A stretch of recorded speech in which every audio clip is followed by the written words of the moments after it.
দীর্ঘ ৫ মাস অপেক্ষার পর ভিসা পেয়েছেন আমাদের আনিসুর রহমান মাসুদ ভাই। আজকে আমরা এই ইনফরমেশন সেশনে আনিসুর ভাইয়ের অভিজ্ঞতা সম্পর্কে জানবো। তিনি কানাডা সেন্টেনিয়াল কলেজে ভিসা পেয়েছেন এবং সামনে সেপ্টেম্বর ইনটেকের জন্য ট্রাই করছেন। আনিসুর ভাই, আসসালামু আলাইকুম। কেমন আছেন আপনি? আচ্ছা, তো আপনার ফাইলটা আমরা জমা দিয়েছিলাম অক্টোবরের 23 তারিখ 2023। তো আর আপনি ভিসা পেয়েছেন এপ্রিলের 4 তারিখ। আরেকটা আপনার ফানি স্টোরি।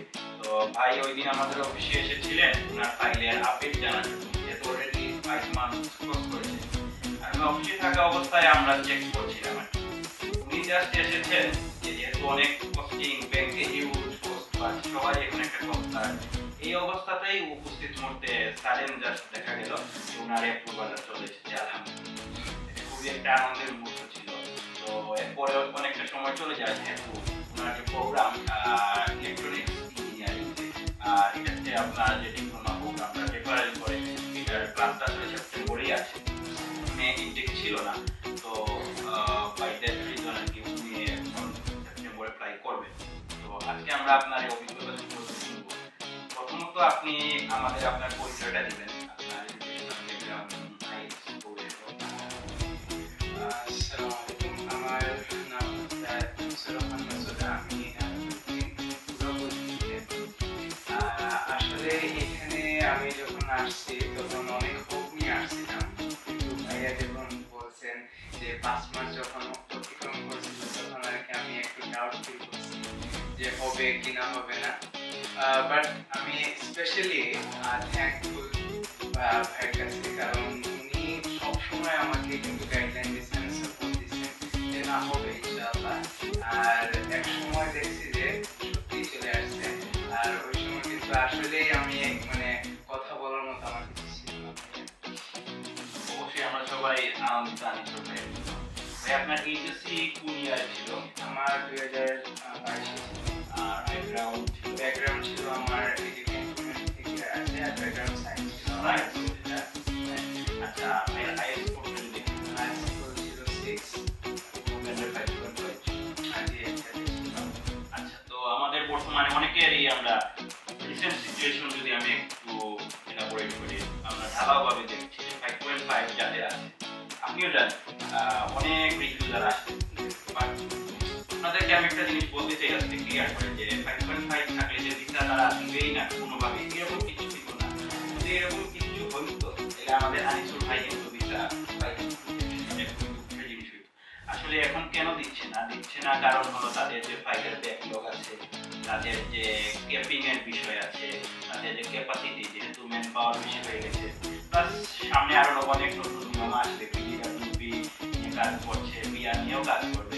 বাট এখন একটা টার্মোয়েলের টাইম, জিনিসটা একটু বুঝতে হবে যে এখন তাদের যে ইমিগ্রেশন নিয়ে কানাডা কাজ বা আইআরসিতে কাজ করছে, তাদেরকে যতদিন না তারা গুছিয়ে নিবে ততদিনই একটু আপনার রাফ ডিসিশন থাকবে। এটা একটু দুঃখজনক, বাট তার মানে যে আর কখনো ভিসা দিবে না এরকম কিছু না। কারণ এখন তো বর্তমানে আপনার যাদের 5.5 আছে তাদেরকে অনেকটা রিফিউজাল দিচ্ছে, প্লাস ভালো প্রোফাইলে কিন্তু রিফিউজাল দিচ্ছে। তো আমরা অবশ্যই সবাইকে আমরা বলতে চাইবো আপনারা অবশ্যই নিজের যে একটা আগ্রহ প্যাশন ধরে রাখুন। কানাডা অনেক সময় এরকম হয়, আপনার ভালো রেজাল্ট খারাপ রেজাল্ট যাই বলেন না কেন আপনি রিফিউজাল চলে আসতে পারে। But you have to keep in your mind যে সবসময় কনফিডেন্ট থাকতে হবে এবং চেষ্টা চালিয়ে যেতে হবে। প্লাস আনিসুর ভাইদের ভিসা হলে ওনাদের কিন্তু লম্বা সময় চলে গেছে। রিসেন্ট টাইমে কিন্তু ভাই সবাই 2 উইকসের ডিসিশন পেয়ে যাচ্ছে। আপনি জমা দিয়েছিলেন অক্টোবরের 23-এ, আপনার হয়তো বর্তমান টাইমে হলে 2 উইকসে আপনি নভেম্বরে পেয়ে যেতেন। আপনি পেয়েছেন 23-এ, জমা দিয়েছেন অক্টোবরে, পরের বছরের এপ্রিলে এসে পেয়েছেন।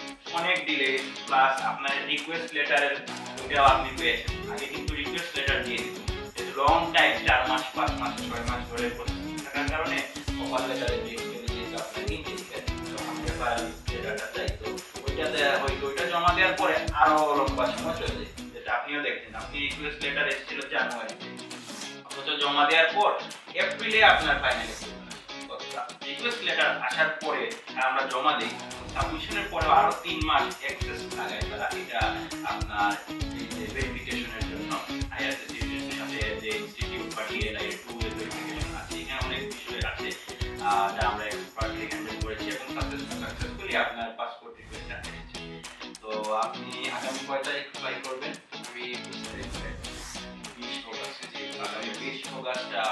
আপনার ফ্লাইট, আর আপনি যাচ্ছেন অন্টারিও প্রভিন্সে। আপনি কি হাউজিং এর কোনো ব্যবস্থা করেছেন? যে আমার তো একজন আচ্ছা আচ্ছা, খুবই ভালো লাগলো জেনে। এখন আপনার কাছে আমি জানতে চাই যে আমাদের অফিসে যে আপনি প্রথমে এসেছিলেন, কি জেনে বা কার থ্রুতে, কার রেফারেন্সে এসেছিলেন? আমার একটা ক্লোজ ফ্রেন্ড, ওর নাম শাহরিয়ার রহমান। তো ওর কাছ থেকে জেনেছি যে এডুকেশন যে একটা মানে প্রসেসিং যে একটা ওর সাথে আসছিলাম। তো আমি একটু কিছু হোপ নিয়ে আসছিলাম। যখন মারিয়া ওর কাছে আপনার সাথে কথা হয়েছে, তখন আমার হোপ আশাটা একটু বেশি বাড়ছে। অ্যান্ড ওইটার মাধ্যমে আমি যখন আমার কলেজ শেষ করবো তখন আমি আসবো এখানে। এইটার মাধ্যমে আমি আচ্ছা, ভাইয়ার একজন ফ্রেন্ডের রেফারেন্সে এসেছিলেন। ওকে, আচ্ছা। আমাদের অবশ্য অনেকে এইভাবে আসেন, যেহেতু আমাদের এখানে নাম আছে এই লাইনে। আমরা কানাডা ছাড়াও নর্থ আমেরিকা, ইউএসএ বা ইউরোপের আপনার আয়ারল্যান্ড বলেন, ডেনমার্ক বলেন, মাল্টা বলেন, এছাড়াও আমরা ইউকে আর অনেক কান্ট্রিতে প্রসেস করে থাকি। তো আপনি যদি একটু বলেন, যেহেতু আপনি অনেক সময় আমাদের অফিসে ছিলেন, সামনে অ্যাপ্লাই করবেন বিশেষজ্ঞ হয়ে, তো আপনার আমাদের কোন জিনিসটা ভালো লাগে? আপনাদের রেসপন্সটা, গাইডলাইন্স এবং আপনাদের যে মানে সাপোর্ট, মেইনলি যে সাপোর্ট জিনিসটা ওইটা আমার খুব ভালো লাগছে। আর যে আপনারা যে সবসময় আমাকে কাইন্ডভাবে সাপোর্ট করছেন, রেসপন্স করছেন, যে কোনো জিনিসগুলো ওইটার ডকুমেন্টস আমার আপনাকে আমি ভিসা প্রসেসিং এর ক্ষেত্রে যখন জিজ্ঞেস করছি আপনি রেসপন্সটা ইমিডিয়েট দিয়েছেন। এগুলো কিন্তু আপনাদের আমার খুব ভালো লাগছে। ধন্যবাদ আনিসুর ভাইকে। তো আমি একটা জিনিস সবাইকে উদ্দেশ্য করে বলতে চাই, যেহেতু ওনার ভিসা হয়েছিল এপ্রিল, বাট এরপরে কিন্তু সিচুয়েশন একটা চেঞ্জ হয়ে গেছে, আপনিও জানেন এখন যে অবস্থা। সবার উদ্দেশ্যে আমি বলবো জাস্ট আমাদেরকে কেয়ারফুল থাকতে হবে যে কানাডায় আমরা যারা এখন প্রসেস করছি, স্মার্ট ওয়ে হলো আপনি সাথে আরো কান্ট্রিতেও প্রসেস করেন। যেহেতু কানাডা একটু চেঞ্জের মতো দিল, তাদেরকে তাদের চেঞ্জ করতে দিতে হবে। এটা আটকানোর কোনো ওয়ে নাই। তাদের চেঞ্জেস, পলিসিস চেঞ্জ হবে, তাদের ভিসা রেশিও চেঞ্জ হবে, এটাই স্বাভাবিক। তো আমাদের অবশ্যই উচিত কানাডা আমরা প্রসেস করবো, স্বাভাবিক। কানাডা অবশ্যই বেস্ট ডেস্টিনেশন, আমরা সবাই যেতে চাই, আমিও যেতে চাই অবশ্যই। বাট অবশ্যই আমাদের জন্য লক্ষ্য থাকে কানাডার পাশাপাশি আমরা আরো ভালো কান্ট্রি প্রসেস করি, কারণ ইনকেস তাদের কারণে যেন আমাদের স্টাডি গ্যাপ না হয় বা আমরা যেন আটকে না যাই। সবাইকে আমি ধন্যবাদ জানাই এবং সবাই আনিসুর ভাইয়ের জন্য দোয়া করবেন। সামনে ওনার ফ্লাইট। আজকে আমাদের ইনফরমেশন সেশন আমি এখানেই শেষ